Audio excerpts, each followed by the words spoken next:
Dando continuidade à resolução do nosso exercício, vamos lá, questão 4. O hipoclorito de sódio, NaClO, é uma substância comercializada em solução aquosa com o nome de água sanitária, apresentando propriedades bactericidas e alvejantes. O sal é produzido por meio da reação química do gás cloro, Cl2, com soda cáustica, NaOH, de acordo com a equação a seguir. Então, vamos analisar se a equação está balanceada. Eu acredito que sim. Então, aqui do lado dos reagentes, eu tenho 2 átomos de cloro.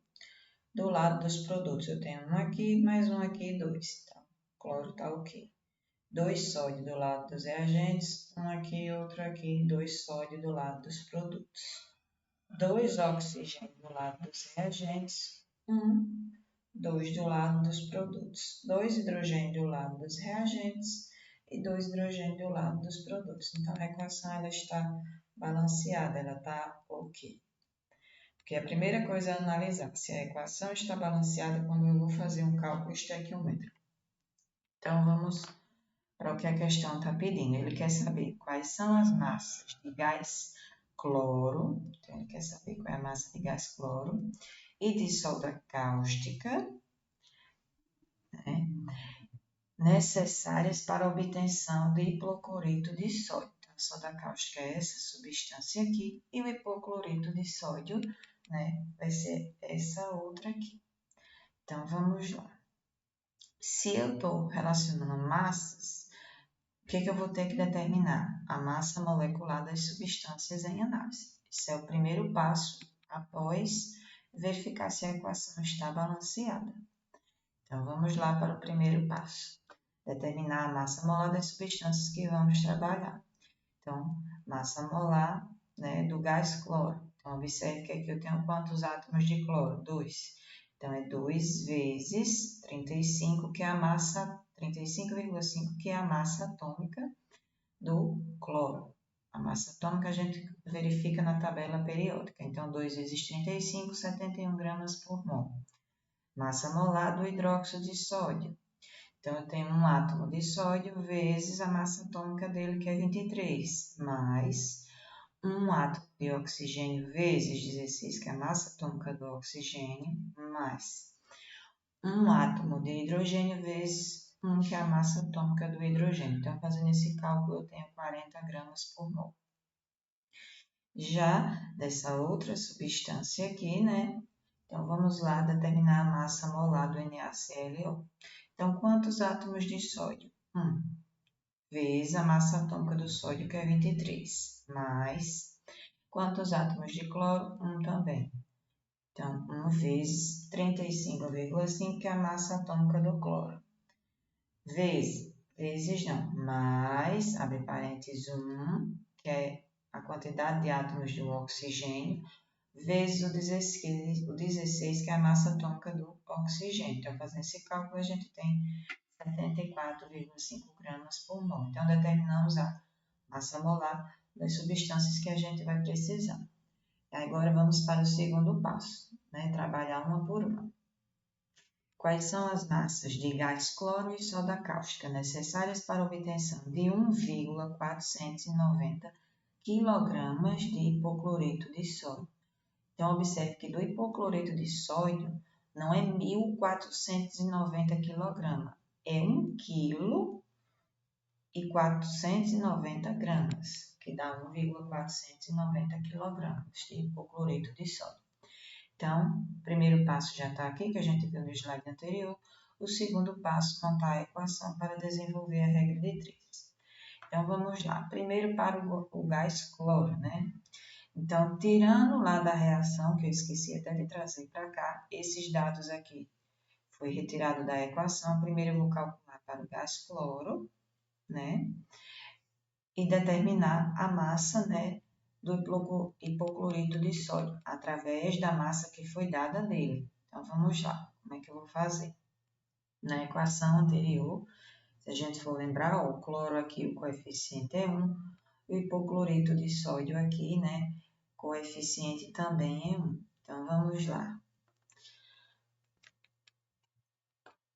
No caso aqui do gás cloro, 1 mol que é o coeficiente estequiométrico, está para 1 mol do hipocloreto de sódio. Então, vamos lá.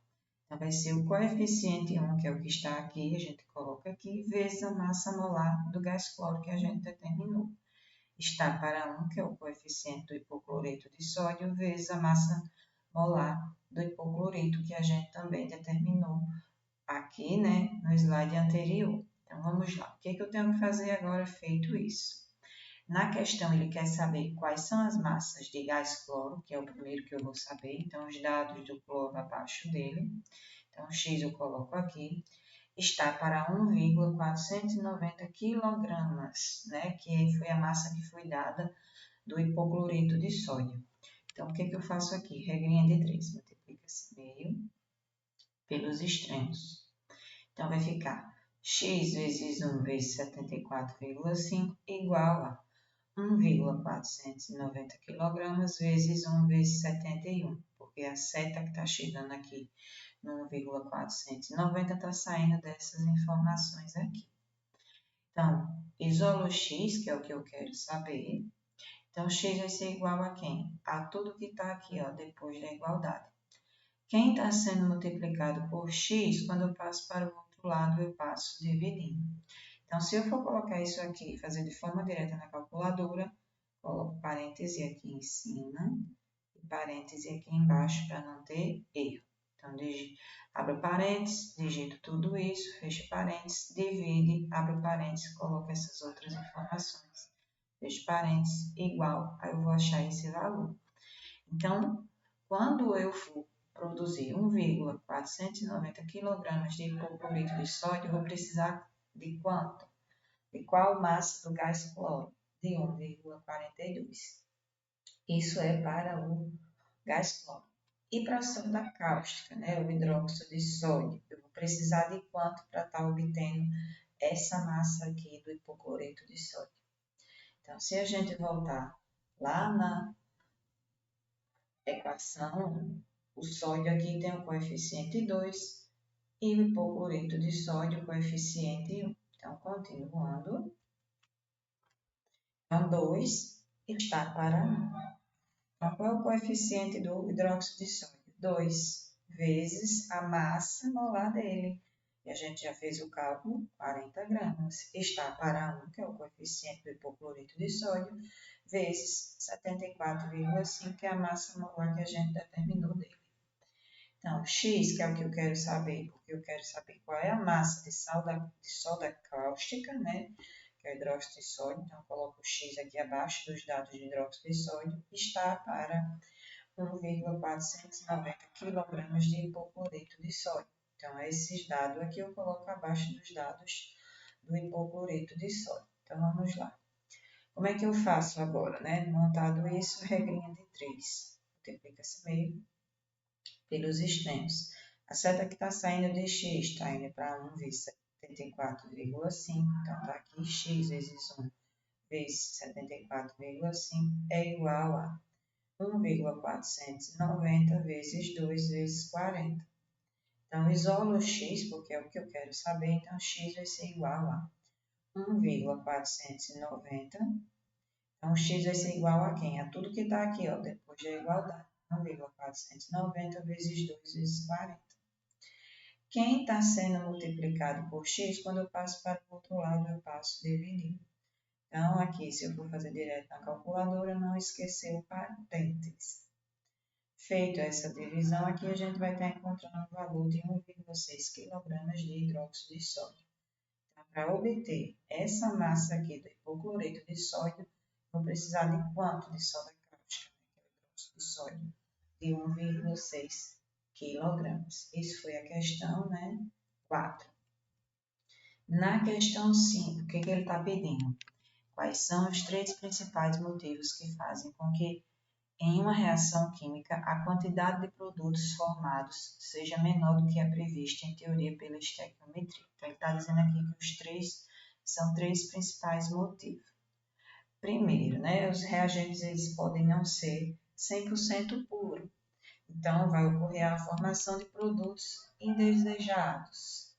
Segundo, a reação ela pode ser o quê? Reversível, ou seja, o reagente se transforma em produto e o produto se transforma em reagente.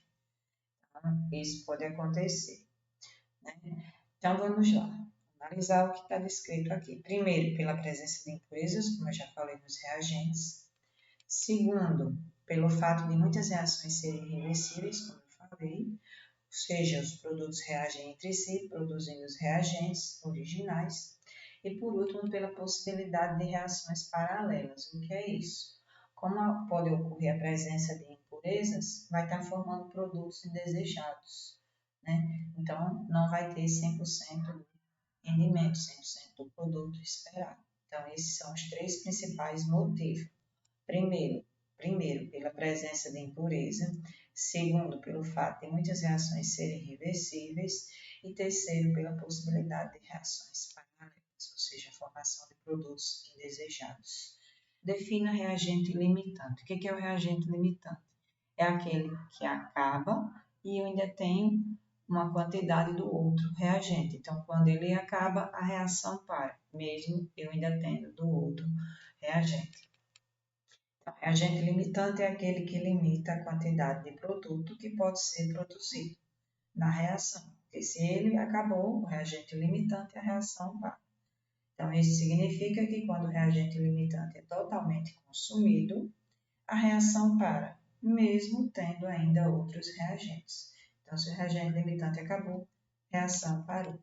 E o que é reagente em excesso, né? Tenho dois reagentes. Um é o limitante, ele acabou, então eu ainda tenho do outro. Então, aquele é o reagente em excesso, por exemplo, porque a reação aconteceu, um acabou e outro ainda ficou. Então, aquele é que está em excesso, né? Aquele que está sobrando, certo? E nesse vídeo a gente vai parar por aqui.